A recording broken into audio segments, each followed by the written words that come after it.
JBN, we keep you informed. Coming up in the news today, triple murder rocks Maypen Clarendon. Scammed. 62-year-old St. Mary man died from suspected hit-and-run collision. Veteran sports journalist Tony Becker has died. Ex-cop, the ninth murder victim in Westmoreland this week, and the cops seized more cocaine and ganja so far this year. Please remember to like, subscribe, share, leave us a comment, and click the notification bell to receive our daily news items. Triple murder rocks Maypen Clarendon. Residents of Maypen in Clarendon were jolted by news of a triple murder there on Thursday night. The deceased are three men, including two brothers, who were killed by unknown assailants on Rose Avenue off Chapelton Road in the town. The men have been identified as Jerome Williams, 27, and Calvin Williams, both of Comfort District in Clarendon, and Bartholomew Blair, 41, of Barton's District in St. Catherine. Reports from the Maypen police are that about 8:30 p.m., citizens heard loud explosions and summoned the police.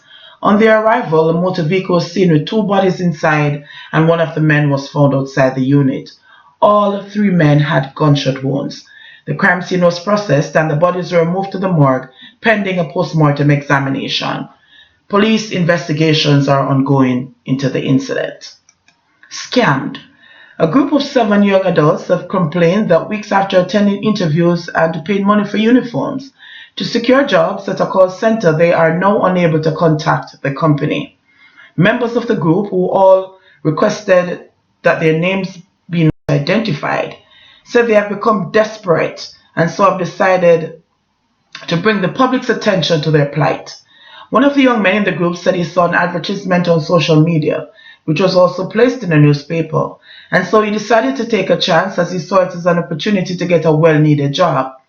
I did an interview in January and was told that I was successful, but was required to pay a $5,500 uniform fee so that I could begin working with the company, he said.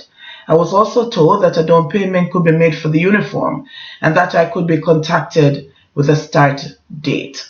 They said training would be for 2 days each week depending on the batch that I was placed in, and a stipend of $12,000 would be paid for the training period, said the young man. A young woman in the group said she applied to the company after receiving a very vague email from the company. She said that the email made her doubtful, but her desire to get a job led her to attend the interview at an office on Balmoral Avenue in Kingston. During the interview, I was asked why I wanted to work with the company, how I would sell a phone, and how I would deal with a situation where an angry customer was involved, she stated. She also said that a copy of her ID, tax registration number, and the National Insurance Scheme card were made. Upon learning that she was required to pay for uniform, she requested that the money be deducted from her first paycheck. However, her request was shut down and she was told that she had to pay for the uniform before she could even begin working. Another young lady said that she was introduced to the company through a friend. She went in without any previous application, was interviewed on the same day and immediately hired. I was interviewed with another female, and I found it strange and rather unprofessional, but I went along with it, she said. The interviewer asked me, "Where are you from? Who you live with?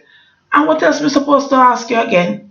She said she was eventually told that she was hired but need to pay a fee for the uniform. She was then instructed to come into the office on Tuesday, February 19. But when she did just that, she encountered an empty office covered with newspapers. She said that for her first training session, the setup was similar to that of a school. She got spelling and vocabulary activities to complete and was even given homework. Another young man in the group said he too was also interviewed and was informed that he was successful. He too was instructed to pay for the uniform. On Tuesday, February 19, he went to a training session and he said it was almost like he was in school again.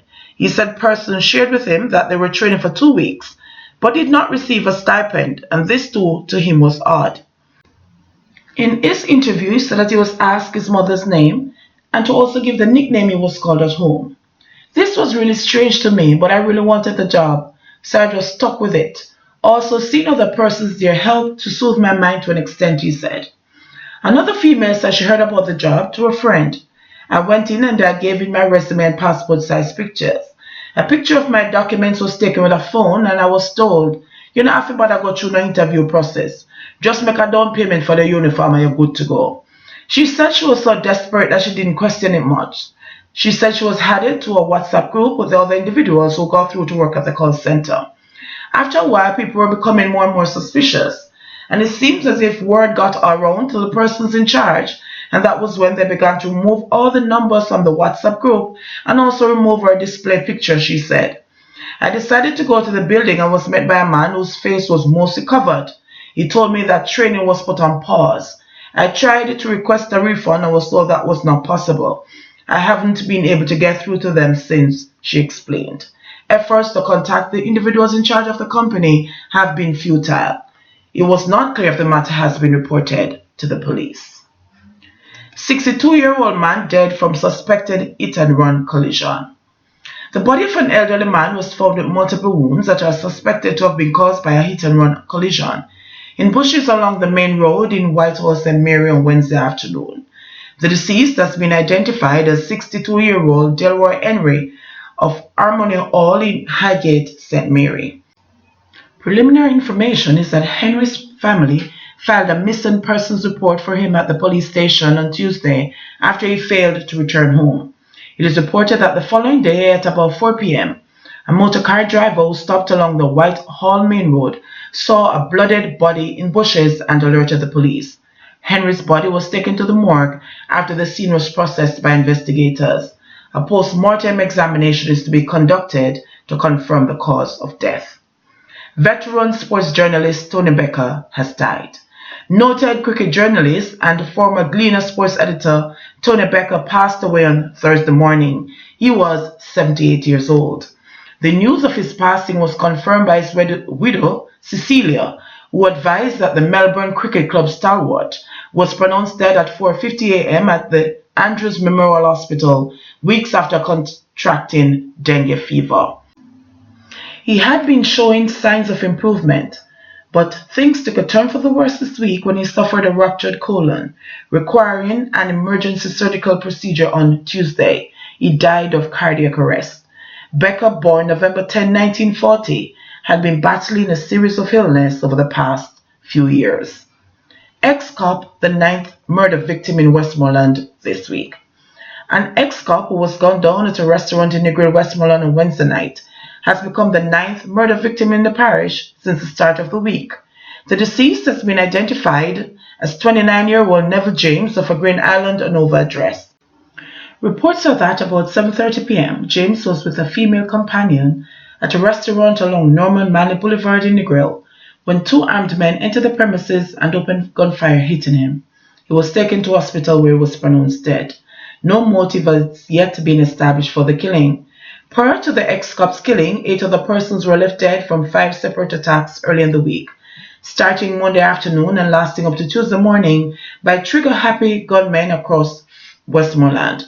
The police said the early killings took place in the communities of Savamar, Alma, Betheltown, and Williamsfield in the parish. The killing started about 1 p.m. on Monday when 18-year-old Eric Clark of Coke Street in Savamar was gunned down in his community. Later that day, 3 men, including 2 from Hanover, were killed when gunmen sprayed a group of patrons at a bar in Williamsfield. 5 other persons reportedly suffered gunshot wounds in that attack. The deceased have been identified as 34-year-old Corey Parkins of Cascade, Hanover, 23-year-old Coran Birch of Woodsville, Hanover, and 21-year-old Jamar Warren of Grange District in Westmoreland. Reports are that about 11 p.m., gunmen exited a motorcar and opened fire on patrons at a bar before making their escape. The police were summoned, and on their arrival, 8 persons were found suffering from gunshot wounds. Parkins, Birch, and Warren were pronounced dead at hospital, while the other victims, 3 men and 2 women, were admitted for treatment. In 3 other fatal gun attacks, including a second in Savamar, 4 other persons were killed. Following the murderous rampage, members of the Jamaica Defence Force (JDF) and a heavy detachment of police were deployed in sections of the parish, and curfews have been imposed on 2 sections of Savamar. In May last year, 7 persons, including a 2-year-old child, were killed in a series of vicious gun attacks in the Grangeville area of Westmoreland on a single day that led to a major focus on the parish's crime problem back then. Cops seized more cocaine and ganja so far this year. Jamaica's narcotics police have reported an increase in the trafficking of cocaine and ganja. According to the police, cocaine weighing 31.2 kilograms, valued at $39.8 million, and ganja amounting to 4,395.84 kilograms, worth $8 million, have been seized between January 1 and February 21 this year. Superintendent Jervis Moore, commanding officer of the Narcotics Division, said for the corresponding period last year, the police seized 5.7 kilograms of cocaine and 2,105.96 kilograms of ganja. The police officer suggested that a more aggressive targeting of people involved in the international narcotics trade who use Jamaica as a transit point to get illegal drugs into North America has led to an increase in the number of seizures in cocaine and ganja. We have intensified our investigative activities and basically we'll be going at them. If you are in it, get out. And if you're concerned in it, don't start, Superintendent Moore warned. The police, he said, have over the last few weeks arrested a number of people from the parish of Clarendon who were caught smuggling drugs into the island. At least 3 of the alleged drug traffickers, he said, are currently before the Kingston and the St. Andrew Parish Court. Asked if Clarendon was a major target of the Narcotic Division's clampdown on the illegal trafficking of drugs, the police superintendent said, "At this point, we are targeting certain citizens and our investigations are leading us into Clarendon. It is believed that there are a number of drug smuggling groups operating from that parish. But that is all I'll say at this time as we are doing our investigations." Moore said there were a number of other parishes under the police's radar, however he declined to name them. Jamaica, based on how it is located geographically, is strategically placed as a transshipment point. Say a fine cocaine coming from South America comes through Jamaica on its way to North America and to England. Cocaine is usually in transit as it goes through other Caribbean islands sometimes as well, he explained. However, as it relates to drug smuggling groups that are operating from Jamaica and in other Caribbean islands such as Trinidad, Superintendent Moore said while the police have made some arrests, they have not yet been able to dismantle the operation in those regions. We have arrested a number of persons in recent times, and it has some connection to Trinidad, but we cannot say with any amount of certainty that we have dismantled the operation there. But we are still working on some other persons and trying to find out the extent of this syndicate, he added. JBN, we keep you informed. Please remember to like, subscribe, share, leave us a comment, and click the notification bell to receive our daily news items.